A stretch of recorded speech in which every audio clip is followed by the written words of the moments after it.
Halo. Pai ba baro. Kani kalong kajing penbena ka badan kam. Ka district magistrate ka Ribhoy district Nongpo. Kala penbena bat kerpat ikidukan marpam mardi. Bakin pli tang hadu kat wei beje men step. Bat kinong tiet cing tiet kidei ban yeng daulan. Ha kajing jengai ka bashimitar uwei na uwei pat. Kenang ban lat na kajing pur une coronavirus. Kani ka hukum kantri kam tang menta ka sengi. Bat ya kisngi ki banwan on sepentip yang syapi. Semua baha banyak ai lang ka jingi trei lang bat ka sorkar.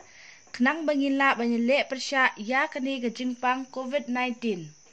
Labat ha ru ya ki local taxi ki auto rickshaw bat iki pat ba pekin ommi syabar ka ying. Lat no tang kitu ki batet jing tiet. Publish bun.